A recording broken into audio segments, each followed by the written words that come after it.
we're all kind of the days for. I mean, I can't wait for this COVID crap to be over or like contained better. Before we start, just passing along the wishes. I know. Thank you. Thank you. Yeah.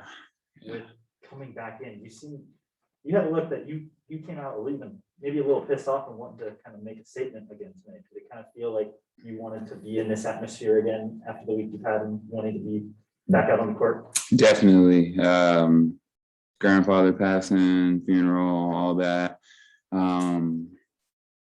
It was good just to be back to basketball and not having to worry about anything else. Focus, just kind of channeled all those emotions and stuff from the week for this game. So yeah, definitely was happy to be back. The crowd that we had tonight, X Factor showed up. Just hate that we couldn't get that dub for them. To kind of have this game be as close as it was and kind of see in the margins. They turned their 9 offensive rebounds into 17 second chance points. They turned the 16 turnovers you guys had into 17 points. Yeah. With the way that you guys have been playing, where maybe the mistakes you were making weren't hurting the result, is this kind of a ready reminder of? It's a wake up call. Yeah. It is definitely a wake up call because we've been escaping by with the turnover. That's been an Achilles heel. Second chance points. But we played a much better team tonight, and we hung in there, but can't give up, stuff like that. I do want to say it's a fucking shame that this game was not on TV. Like, we got snatched off ESPN for the Atlanta game for whatever reasons. They took us away. But then if you can take something away, you should be able to give something too, in my world. Like, there's no reason why this game, good basketball, regardless of us losing, whatever, this is a great game to be on TV. These are the games that we need to show. And I mean, ESPN, like, where are you? NBA TV, where are you? Like, figure it out. Get these games on TV. When the game that you missed, they pulled together, without you and Diane, had a dramatic victory. Yeah. Now you came back, but D is still out. When everybody's together again, do you feel like this team is ready now to go into the playoffs and beat a Connecticut, beat a Seattle, Las Vegas? Yeah, definitely. Does this team kind of show that in a way with what I feel like we knew it. We already knew. And not to be cocky, but I feel like we knew that, we can compete with the best of the best. We knew, we believe in ourselves enough. Even this game tonight, with everything that we did wrong, the things that we did wrong, that's the controllables. We changed that. It's a different outcome. If this was a series, who knows what the outcome would have been? Because I guarantee if we played in another day, we would correct those mistakes. And I would like to see what the outcome is after that, So we definitely feel we've been feeling it 10 in a row. That broke, that hurts, but we know that we belong here, and we know that we're going to go deep and make this run to championship. That second half defensive switch that you guys seemingly have been able to flip pretty frequently in this run, to know that this is now the number 1 team officially in the league for the regular season, and you still flip it. They scored 27 in the whole second half. Yeah. What does that say about where you guys are right now defensively, as you're both in this moment but looking ahead at the next few weeks in the playoffs? Yeah, I would say we're in a great place right now. Being able to make that switch game time at halftime and hold them to that. We just need to come out with that same mentality and not wait till halftime.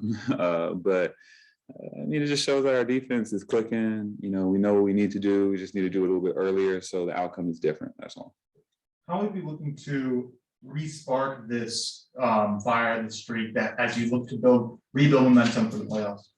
Well, anytime you lose, it sets a fire underneath your ass. So we're ready to go get these last 2 games.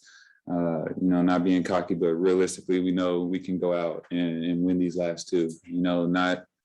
Nothing against the other teams because they're great teams, but we believe in ourselves that much. And like I said, the controllables, the second chance points, rebounds, turnovers, those are things that we can easily change. So I'm looking forward to the next 2 games and getting the playoffs. This is what we're ready for, playoffs. Not only is this a season high in both dunks and 3-pointers made for you, but I believe it's the first time you've done both in one game. How much has that versatility of being able to score inside and outside contributed to your scoring success this year? Honestly, I have to give all that to my teammates. Like I always play around in practice, shooting those shots, and they're always telling me dunk more. So if it wasn't for them believing in me the way that they do, my coaches, I probably wouldn't have done it, So, but I was feeling it, and they're always on me hard, especially Shay over there, So I have to give. I mean, that the dunking the three, and this season on how that's transpiring, I credit to my teammates because I really didn't think about it.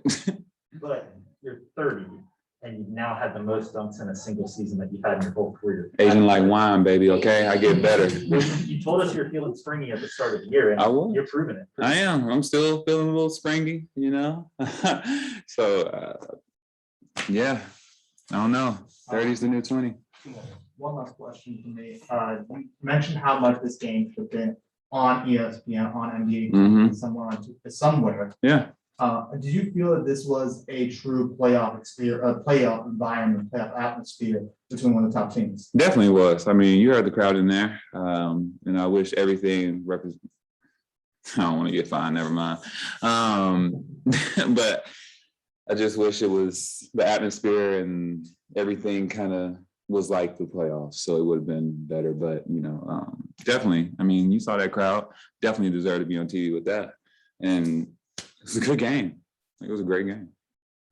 I wanted to ask you just how you felt about how the front lines matched up, because it seemed like, between the way Turner was playing, your play, and even the people that were guarding Delano, it seemed like you guys did a pretty decent job Yeah. against what people are saying is the best front line. Yeah, I mean, they're big, they're long, they're athletic, and credit to them.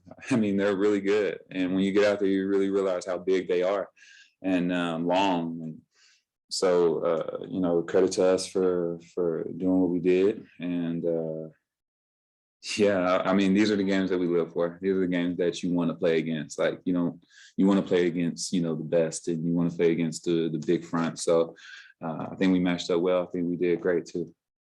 And when you watch Turner play against JJ, Yeah. what do you see? I mean, I kind of have to stop watching. Sometimes I get caught watching. JJ's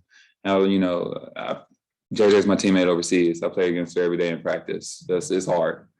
She's very athletic, what she's capable of doing, and then Breezy being able to guard her, and just making, even when she made shots, they were tough shots she had to make over Breezy, and that's hard. I go against Breezy every day here too. I mean, she blocked my shot overseas in your league like 3 times when we played them in playoffs. So I know what Breezy can do, and that is very challenging. And I mean, the sky's the limit for Breezy. She taps into it, believes in herself even more. I mean, she's next.